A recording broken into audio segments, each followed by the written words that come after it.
Power grid sir, results आए इसके कल मार्केट बंद होने के बाद। नेट प्रॉफिट में 4% का डिक्लाइन, रेवेन्यू में 3% का डिक्लाइन, एबिटा का अराउंड 7% डिक्लाइन हुआ है।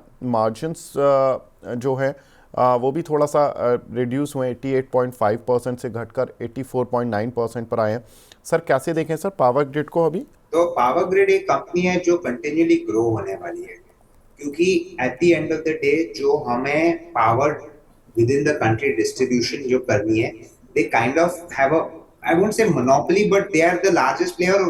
Nobody can set up what they can set up. So आपके पास डिस्ट्रीब्यूशन या स्मॉल स्मॉल डिस्टेंसेस के लाइन प्राइवेट में जा रहे हैं, but power grid is something that will continuously keep expanding. और जो पावर रिक्वायरमेंट इंडिया का है is only going to grow. अगर हम बात कर रहे हैं of more and more electric vehicles, if we are talking more of electrification of the country, तो फिर more lines need to be set up. और जितना वो केपेक्स करेगी उतना उनका प्रॉफिट बढ़ता है, क्योंकि उनका ROE by government is more और less fixed to some extent. तो वी बिलीव के over a period of time this company's profitability will grow. ROE expansion शायद नहीं हो पाएगा, but if we maintain the margins at what they are and we maintain this profitability, ये company आपको, if you buy at a reasonable value, 10 to 15% CAGR returns over the next 5 years comfortably दे सकती है। ठीक है sir. Garden reach, इसके results ठीक ठाक देखने के लिए मिले। नेट प्रॉफिट 11%, रेवेन्यू करीब 38% बढ़ता हुआ दिखाई दिया, एबिटा में करीब 54% का जंप, मार्जिन्स में करीब 60 बेसिस पॉइंट 5.3 से 5.9% तक के कंपनी के एबिटा मार्जिन्स देखने के लिए मिले सर। लेकिन सर इन कंपनीज़ के साथ प्रॉब्लम रही कि गवर्नमेंट के कैपेक्स और बजट के बाद थोड़ा सा इन शेयरों पर प्रेशर देखने के लिए मिला है, और आज भी इस तरह के रिजल्ट्स देने के बाद कोई काउंटर में कोई खास मूवमेंट नहीं है। ओपन जरूर गैप अप हुआ और 1567 रुपये 1567 तक गया, और कल की क्लोजिंग थी 1508, तो ऑलमोस्ट वहाँ से 60 रुपीज़ का जंप दिखाया मॉर्निंग में। लेकिन अब कल की क्लोजिंग से भी नीचे आ चुका है और डेज लो पर चल रहा है 1491 पर, 1491 रुपये पर चल रहा है। क्या करें सर? तो डिफेंस में एक्चुअली अच्छा सा करेक्शन आया हुआ है, लाइक वी टोल्ड यू कि फिर फोकस ऑन कंपनीज की जहां पे may be the opportunities more India focused. तो डिफेंस सेक्टर में करेक्शन आया है क्योंकि गवर्नमेंट ने डिफेंस का बजट एक्चुअली उतना एक्सपैंड नहीं किया। बट अगर आप देखें तो ऑर्डर बुक्स इनके काफी लार्ज थे, और ये स्टॉक्स चले थे क्योंकि उनके ऑर्डर बुक्स लार्ज थे, विच showed guidance of growth for the next 2 to 3 years। तो वो फिलहाल चेंज नहीं हुआ है। We believe कि government will continue to give decent orders और garden reach shipbuilders को भी order मिलेगा। But again where we find slight difficulty, अगर यहाँ पे भी correction आया हुआ है, उतना steep correction शायद नहीं हुआ है जितना हमें comfort level दे सकती है।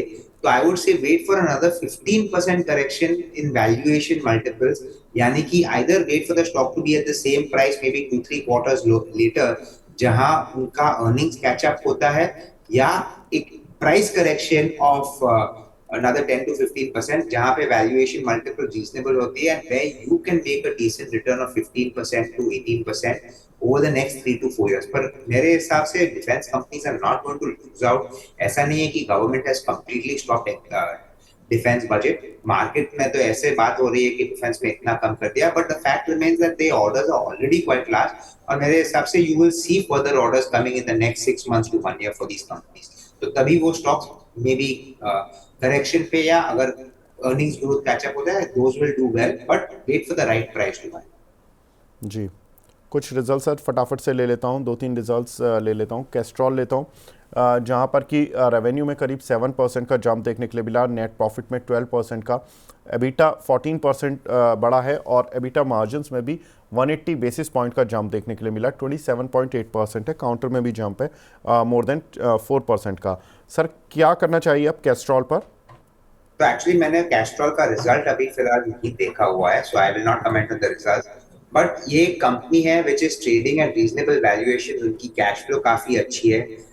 Yes there is a big concern उनके फ्यूचर ग्रोथ पे, क्योंकि अगर इलेक्ट्रिक व्हीकल्स कंटिन्यूली बढ़ती जाती है तो जो ऑयल रिप्लेसमेंट डिमांड रहता है वो कैस्ट्रॉल का कम होते हो सकता है। But I think we are still at the very early stages, यानी कि we have not reached that stage where decline of car sales is happening.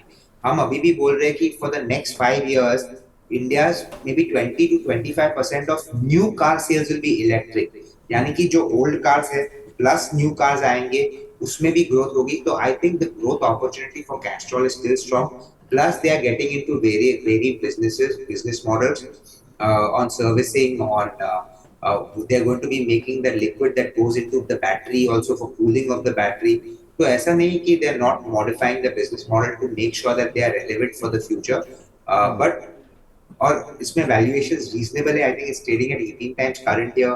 And if we project a 15% growth also on the top line and bottom line, so it's trading at about 14 or 15 times 1 year forward. तो वो expensive नहीं है. तो मेरे मेरे हिसाब से Castrol is a good time to buy at this point.